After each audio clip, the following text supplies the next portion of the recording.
Welcome to this deep dive masterclass on SQL injection.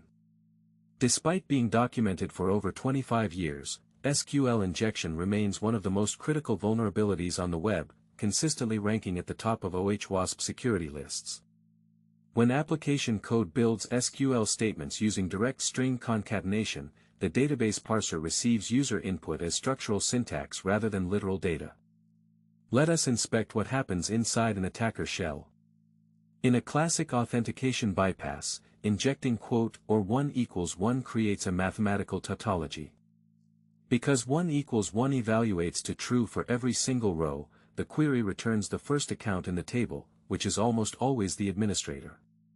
Beyond authentication bypass, union-based SQL injection allows attackers to append their own custom queries, extracting entire database tables unless stopped by a perimeter web application firewall. When an application does not echo database output on the screen, attackers employ blind SQL injection.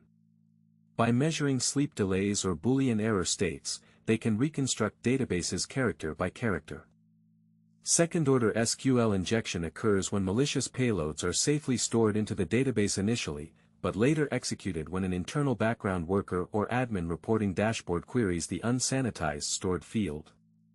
The only definitive defense against SQL injection is prepared statements.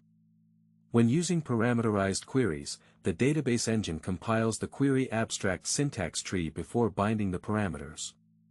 User input is treated strictly as literal data. In addition to secure coding, enterprise defense employs web application firewalls to inspect HTTP request payloads at the network perimeter, dropping anomalous SQL tokens and malicious signatures in real time. Enforce least privilege at the database layer.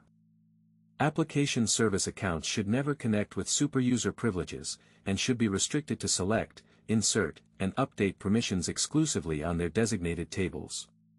To conclude our deep dive, always enforce prepared statements, apply least privilege database permissions, automate static code analysis in your CI/CD pipelines, and maintain edge WAFF inspection.